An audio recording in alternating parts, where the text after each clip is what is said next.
Hey everyone, when you think of English theater, one name just dominates, right? William Shakespeare. The guy's a legend. But if you ever stop to think about how the world got ready for a talent like that, who set the scene? Who built the stage for his genius to even exist? Well, that's what we're going to dig into today, the forgotten pioneers who made Shakespeare possible. Because let's be real, a writer like Shakespeare doesn't just pop out of thin air. There had to be a revolution in theater first. So the big question we're asking is, who were the architects of that revolution? Who built the actual stage, both literally and, creatively, that Shakespeare would eventually own? All right, so to really get just how huge their impact was, we've got to rewind a bit and look at what English theater was like before this whole scene changed. And trust me, it was a totally different world.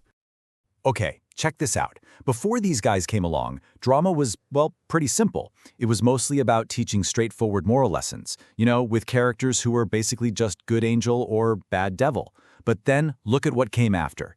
The stage just exploded with beautiful, sophisticated language, powerful poetry, and characters who are messy, ambitious, and deeply human. We're talking a complete and total transformation. So, who do we have to thank for this incredible leap forward? A group of brilliant, ambitious, and sometimes kind of rowdy young writers the history now calls the University Wits.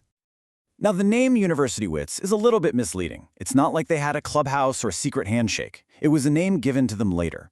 But basically, they were a wave of highly educated guys from top schools like Oxford and Cambridge who looked at the public theater and saw something more than just cheap entertainment. They saw a place for real art, for powerful, world-changing ideas. And this group was just stacked with talent. Each one brought something totally new to the game. You had Christopher Marlowe, an absolute master of dramatic poetry. There was John Lilly, who made prose writing cool and elegant. You had Robert Greene, who was digging into English history and creating romantic comedies. And George Peele, this guy was a total genre blender, mixing comedy, history, and mythology all in one play. This was the creative dream team of their day. And here's the thing. These writers didn't just write new plays. They created a whole new toolkit for how to write plays. They fundamentally changed the language and the structure of English drama. You could almost say they wrote the new operating system for the entire stage. The first, and maybe the most important innovation, was their mastery of something called blank verse. We're talking about unrhymed iambic pentameter. Now, others had used it before, but it was really Christopher Marlowe who took it and turned it into this incredibly powerful, flexible tool for drama, what one critic famously called his mighty line. Just listen to the power in this line from Marlowe's Dr. Faustus. Was this the face that launched 1,000 ships and burnt the topless towers of Ilium? You can actually feel that rhythm, right? That heartbeat pulse, da-dum, da-dum, da-dum, da-dum. It sounds epic and grand, but it also flows like real speech, just elevated. This completely changed how characters could sound on stage. Next up, characters. Before the Wits, you mostly got simple good guys and bad guys. But Marlowe, especially, created these larger-than-life heroes who are complex, messy, and driven by this bottomless hunger for more. So what did that look like? Well, you get what we call the overreacher, characters with just huge ambition. They're on a quest for ultimate power, whether that's knowledge or military conquest or just tons of wealth. And this leads to this massive internal moral conflict, right? The struggle between what they want and what's right. These characters weren't just people anymore. They were like forces of nature wrestling with their own limits. But it wasn't all about epic poetry. While Marlowe was perfecting his mighty line, another wit, John Liley, was doing something equally revolutionary with prose.